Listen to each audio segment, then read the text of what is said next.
diberitahu kalau sholat yang kesunatannya itu tidak jamaah, sebaiknya jangan dipaksakan jamaah, karena kadang fadilahnya disirron. Kalau balik ini seperti sodakoh, kalau zakat wajib itu sebaiknya diumumkan supaya orang tahu bahwa dia sudah melakukan kewajiban. Tapi kalau zakat tidak wajib sebaiknya sirron, sebaiknya rahasia. Begitu guys, sholat jamaah itu kenapa baik di sholat fardu? Karena kalau yang tidak jamaah kan dikira dia tidak sholat, makanya kesunatannya sholat fardu nopo jamaah. Tapi selalu potensi riya, sum'ah, pamer itu ada, sehingga ada sholat yang dari awal didesain supaya tidak kelihatan orang, yaitu sholat nggak usah berjamaah. Plus baik di rumah. Semua ulama ijma sholat sunat itu baik di rumah apa di masjid? Di rumah. Di rumah, di dalam kamar sama di kamar tamu, ruang tamu, baik di dalam kamar. Bahkan Nabi nyebut sholat fiko ibaitiha, di kamar paling dalam.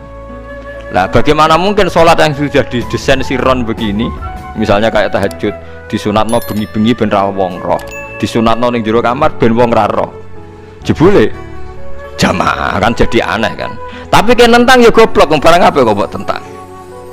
Ya tapi kowe tenanan ya goblok kok ora sunah Nabi itu, Pak. Mulane nggak boleh takut itu yang jenengan takut kok ngubang-ubang. Lah makanya aku wong alim dadi bingung. Bingungnya aku mergo akeh ilmune ora kok koyo bingungem. Tapi sing jelas peminat ibadah kelon itu lebih banyak. Ini mau sing mesti niku. Karena Anda harus sepakat kan kelon niku napa? Ibadah. Kita sepakat kan.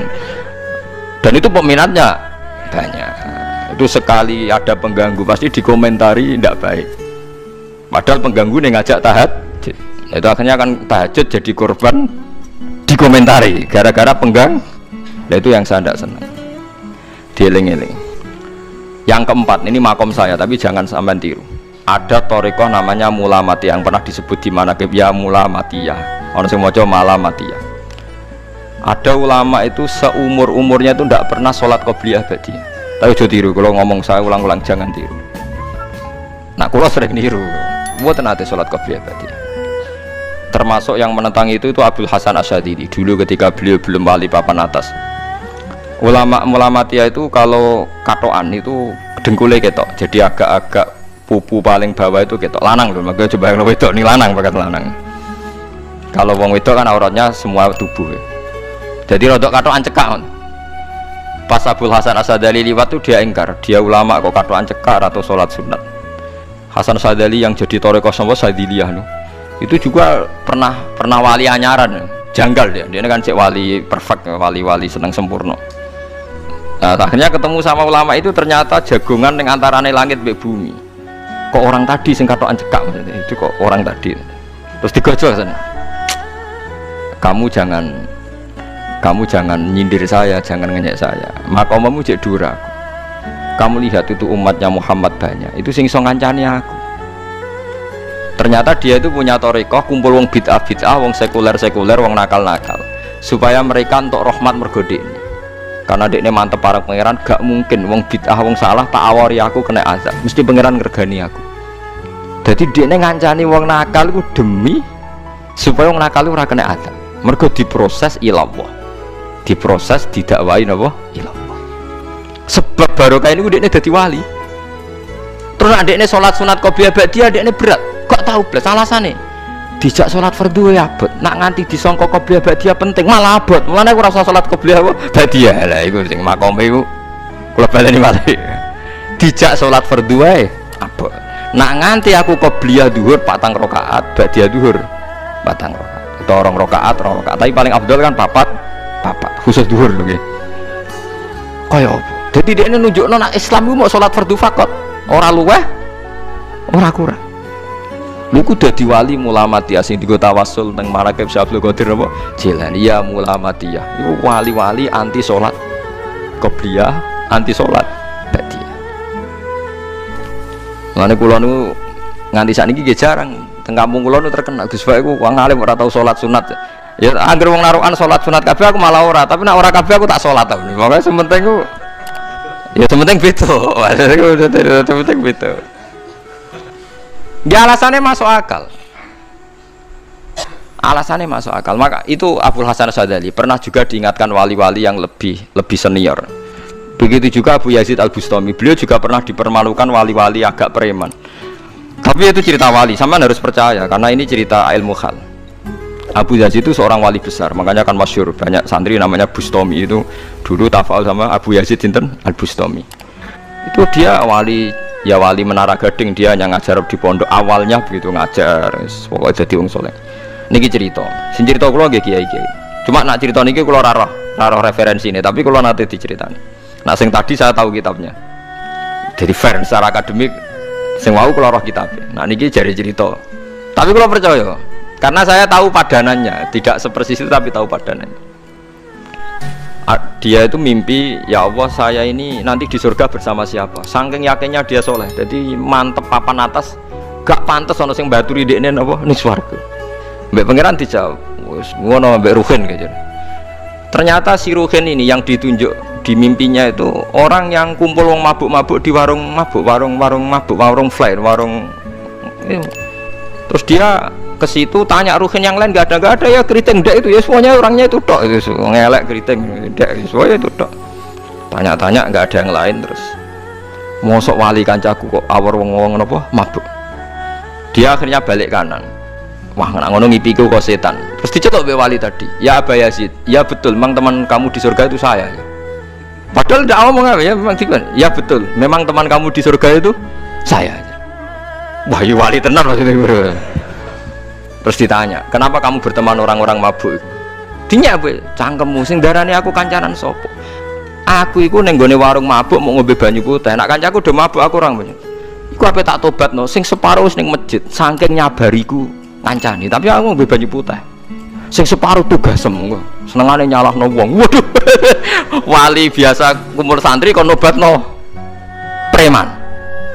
Mergo mangkel dene disalahno Abu Yazid sing separuh tugasem. Mergo sing separuh wis tak tobatno. Saiki ning masjid serane warung ya. Abu Yazid ya rada meriang tapi wong piye ditantang ngono dene wali tenan. Mulai ngetokno waline dene. Ya Allah, nak pancen kula waline jenengan tenan. Wong sing roh wajahku kudu tobat Gusti. Akhirnya Abu Yazid ngetokno waline. Ora umatem kon ndelok ora iku, nak ora tobat aja diundang Abu Yazid. Wah, wow, dekat wali. Akhirnya, "Hei umatku, hadza Abu Yazid." Iku Abu Yazid wali Allah. Delok wajah itu. Didelok wajah langsung tobat. Makanya ini dua beliau itu akhirnya berteman apa di surga. Ya kan milih wali sing kayak Abu Yazid atau sing. Nah menurut saya cerita ini penting supaya anda sing biasa ning warung ada kemungkinan itu lah. Maksudnya penting kan itu. Artinya berhusnudzon mbek wong ada potensi. Lho nggih, sampean tak ceritani di Yaman itu ada para habaib Maulad Dawilah. Maulad Dawilah itu termasuk habib yang kastanya sepuh. Itu Sayyid Umar Hafid itu sering main di sana di kampung Maulad Dawilah. Niku nggih modelnya nggih mboten nate salat sunat. Yang maghrib, badhe maghrib jagungan sekedap kinten-kinten di 10 menit terus salat isya. Kinten-kinten cara mriki nggih 6:04. Ya Sayyid Umar nggih mau gedhe-gedhe tok tapi Habib sendiri gitu. Mboten ngenteni waktu isya. Ngertakoki ya. Jenengan Habib ndak bedui, pokoknya kita bedui. Saking khawatirnya Islam dianggap berat. Mergo Imam Syafi'i ning madhab kaul jadid, malah mboten kaul qadim, kaul apa? Jadid. Nak darani wektu maghrib kira-kira wong salat 5 rakaat. Nggih, terus pokoke wong wudu nutupi aurat salat 5 rakaat. Niku nate kula hitung kira-kira mau 20 menit. Dadi nak sampean salat Isya 6:30 wis mesti napa? Sah. Cara madhab Imam Syafi'i. Nah, cuma madhab ini enggak populer di ashabnya, ditentang nggih oleh ashabnya. Yang populer enteke mega napa abang. Tapi sebenarnya madhab Syafi'i yang jadid itu. Mulane kula nangger jamak takdim ku angger kira-kira wis 6:30 kita jamak nak pas lunga. Nggih sering jamak kalau tiang-tiang, tapi niki dereng isa. Ya pokoke cara aku wis ngisa, cara aku ora kudu mbok. Pokoke cara aku wis isa. Ya sebab kaul jadid malah. Makanya dulu ada seorang ulama berdebat. Sing sitok setuju waktu maghrib niku ngenteni entek mega napa abang. Ana sing debatnya masuk akal ngeten. Niki sama-sama ulama bapak mbek anak. Padha ngalime ya padha sepuh. Ulama iki malah aneh carane nentang iku dekne cara dekne wektu maghrib ku nganti kira-kira 6:30 nganti jam 7. Engko lagi wektu isya jam 7:04. Pokoke dekne moh nak darani wektu maghrib ku cepet moh. Jare alasannya masuk akal. pangeran itu nak gawe biasanya ono kembarane, jadi ono tandingan jadi lucu ulama kok jadi ulama ya kadang ya lucu. Sampai nak sholat subuh jam piro? 4:30 kan, anggap aja 4:30. Berarti subuh nganti meletak srengenge ada waktu 1 jam setengah. Ono waktu pinten? 1 jam setengah. Lah saiki maghrib iku wis surup. Nggih, maghrib napa surup. Kudune maghrib ku di padanan subuh ono waktu 1 jam setengah. Nah, mana dia setuju? Entah eme gua abang tenan dia naik 1 jam setengah. Mana dia nak santrine azan jam itu ngamuk, cung paling cepet 7:30. Perkara dia cara berpikir maghrib di padano subuh, yaiku qoblatul isyamsi ono waktu 1 jam setengah jatahe subuh. Kudune ba'da ghurubi syamsi ya ono 1 jam setengah jatahe maghrib. Jadi akhirnya santrine nak azan di 7:30. Nak jam itu diamuk tenan. Nak maulad dawilah wali 6:seperempat wis ngisa perkarane. Lah iku ulama. Ya semelane ya semacam-macam ulama iku macam-macam. Ya sing anut sing umum sing penting ora ruwet. Ya tapi wau as-shalat khairun maudhu'un, asal salat itu mesti napa apik. Ya asal salat itu mesti napa apik. Soal kaifiyah macam-macam. Nah, sing terakhir sing masalah kaifiyah yang enggak diterima. Apakah boleh witir hanya 1 rakaat? Jawab Imam Syafi'i, na'am, boleh witir hanya 1 rakaat. Kados kula piyambak barisa seringnya witir namung 1 rakaat. Ya ora ono ndase, ora ono gurine, 1 rakaat fakot. Iku witir sejati, paham? Witir napa sejati. Wah, mergo ora nganggo 3 rakaat yang 2 kan masalah kan? Ono nyicil napa? Nyicil napa? Witir. Jadi kalau tak akali, Gus kenapa nak witir sitok? Lah aku nganggo witir model piye wae ketoke ora sejati, sejati gak? Witir napa sitok? Lha iku Sayyidina Utsman sak urip-uripe sahabat terkenal. Niku mboten nate witir luwih kok sitok, iki sak rakaat. Tapi aja takok sing diwaca Quran khatam. Lah iku perkara. Dadi sak rakaat tapi diwaca Quran napa? Khatam. Dadi autara bi rakaatin khatama fihal Quran. Dadi sak rakaat tapi khatam Quran. Ibu sinten Sayyidina sinten Utsman. Alasan Imam Syafi'i Nabi tahu witir nganggo 3 rakaat. Cari Imam Syafi'i ku gak mungkin sing witir tetep sing guri sitok. Mergo sing loro tetep salatun mustaqillatun, salat sing sendiri. Mulane mulai saniki sampean nak mulai solu sunatan minal witri rakaataini jami'ah wis pokoke salatu jami'ah ya la haula wala quwata illa billah. Lah kok nak imame sholli sunatan minal witri rakaataini wis muni sak muni-muni mumam wis pokoke aku saiki salat. Karena aneh secara fikih aneh, bagaimana mungkin sholat yang sudah disalami ya punya status kan?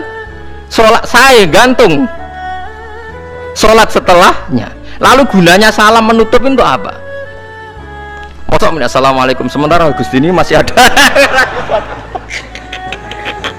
Harus disalami, mau kayak ngentut ya sholatnya sah, mau auratnya kebuka ya sah, mereka wis paham ya?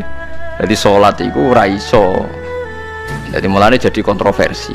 Tapi ya apik, bantah-bantahan sholat ya apik, bantah-bantahan barang apik. Jadi bangke bantah-bantahan iki ayundi malah perkara kan, malah mari fitnah. Ya ada bantah-bantahan